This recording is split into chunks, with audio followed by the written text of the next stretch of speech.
Hey everyone, and welcome. Today, we're going to tackle one of the most common assignments you'll ever face, the comparative analysis. It can feel a little daunting, but we're going to turn that whole complicated process into a super simple, actionable blueprint. So, let's get started and lay the foundation, shall we?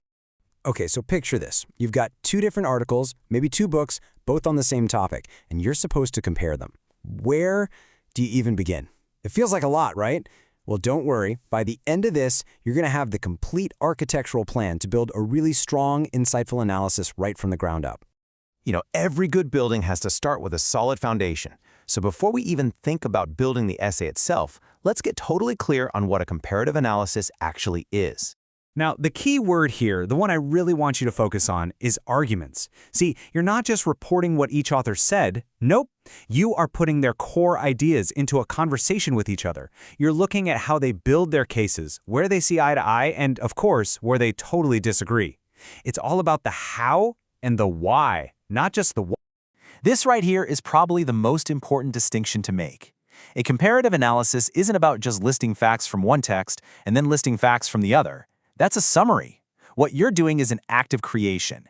You're taking the building blocks from both texts to construct something brand new, your very own claim. All right, so our foundation is poured. Now it's time to pull out the blueprint. And I've got some good news for you. A comparative analysis follows a classic, really sturdy three-part structure that you can count on every single time. It's foolproof. It's really that simple. First up, the introduction, where you set the whole stage. Then you've got the body paragraphs. That's where you really construct your argument. And finally, the conclusion, where you add those memorable finishing touches. Let's start at the top. So your introduction is all about laying the groundwork. You want to start with a cool hook to pull your reader in, then just briefly introduce the general topic and the two authors you're looking at.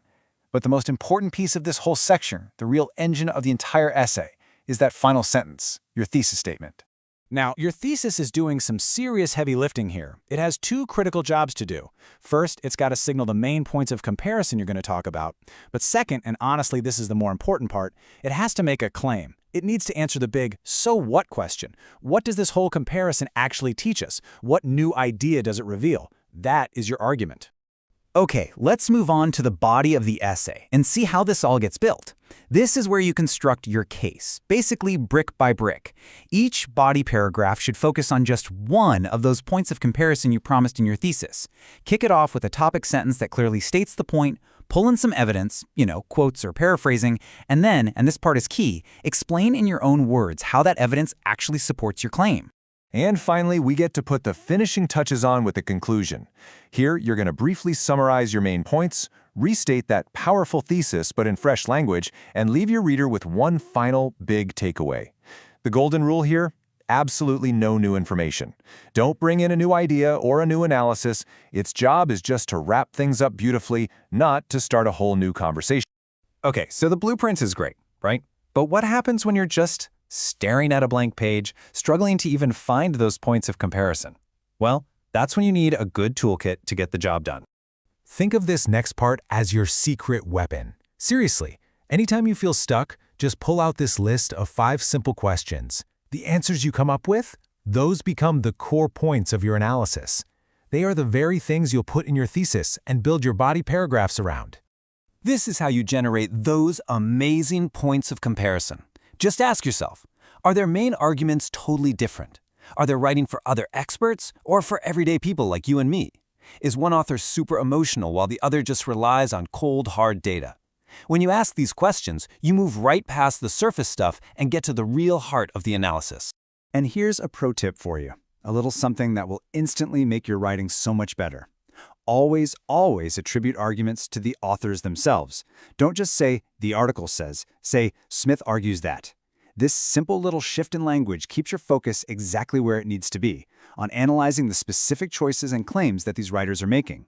It's a great reminder for both you and your reader that you're comparing two thinkers, not just two pieces of paper. Okay, we have laid the foundation, we've gone over the blueprint, and we've explored the toolkit.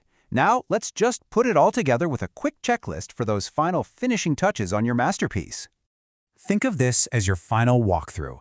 Number 1, always focus on the arguments. 2, stick to that classic 3-part structure.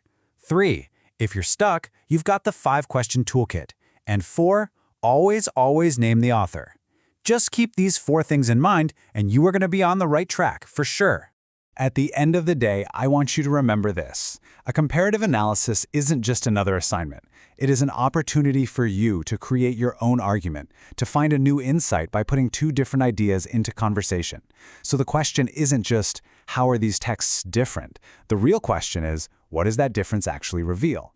Now go build your argument.